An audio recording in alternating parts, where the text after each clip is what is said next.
ಭಾಗ್ಯವಂತರಾಗಿ ನೀವು ರಾಗಿ ತಂದೀರಾ, ಭಿಕ್ಷಕ್ಕೆ ರಾಗಿ ತಂದೀರಾ.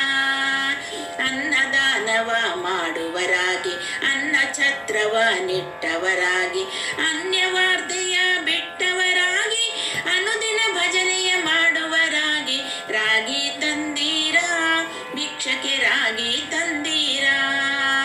ಮಾತಾ ಪಿತೃಗಳ ಸೇವಿಪರಾಗಿ, ಪಾಪ ಕರ್ಮವ ಬಿಟ್ಟವರಾಗಿ, ಜಾತಿಯಲ್ಲಿ ಮಿಗಿಲಾದವರಾಗಿ, ನೀತಿ ಮಾರ್ಗದಲ್ಲಿ ಖ್ಯಾತರಾಗಿ ರಾಗಿ ತಂದೀರಾ, ಭಿಕ್ಷಕ್ಕೆ ರಾಗಿ ತಂದೀರಾ.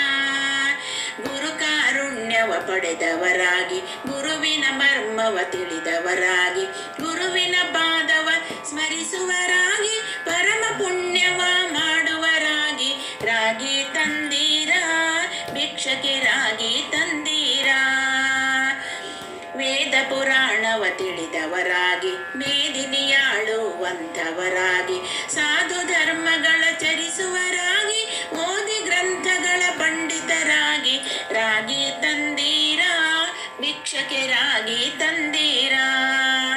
ಆರು ಮಾರ್ಗವ ಅರಿತವರಾಗಿ, ಮೂರು ಮಾರ್ಗವ ತಿಳಿದವರಾಗಿ, ಭೂರಿ ತತ್ವವ ಬೆರೆದವರಾಗಿ, ಕ್ರೂರರ ಸಂಗವ ಬಿಟ್ಟವರಾಗಿ ರಾಗಿ ತಂದೀರಾ, ಭಿಕ್ಷಕ್ಕೆ ರಾಗಿ ತಂದೀರಾ.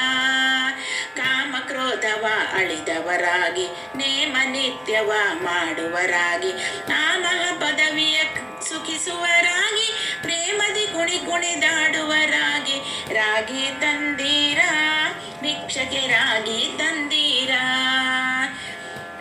ರಾಗಿ ತಂದೀರಾ, ಭಿಕ್ಷಕ್ಕೆ ರಾಗಿ ತಂದೀರಾ. ಸಿರಿರಮಣನ ಸದಾ ಸ್ಮರಿಸುವರಾಗಿ, ಗುರುತಿಗೆ ಬಾಹೋ ಅಂಥವರಾಗಿ, ಕರಕರೆ ಸಂಸಾರ ನೀಗುವರಾಗಿ, ಪುರಂದರ ವಿಠಲನ ಸೇವಿಪರಾಗಿ ರಾಗಿ ತಂದೀರಾ, ಭಿಕ್ಷಕ್ಕೆ ರಾಗಿ ತಂದೀರಾ. ಯೋಗ್ಯರಾಗಿ ಭೋಗ್ಯರಾಗಿ, ಭಾಗ್ಯವಂತರಾಗಿ ನೀವು ರಾಗಿ ತಂದೀರಾ, ಭಿಕ್ಷಕ್ಕೆ ರಾಗಿ ತಂದೀರಾ. ರಾಗಿ ತಂದೀರಾ, ಭಿಕ್ಷಕ್ಕೆ ರಾಗಿ ತಂದೀರಾ.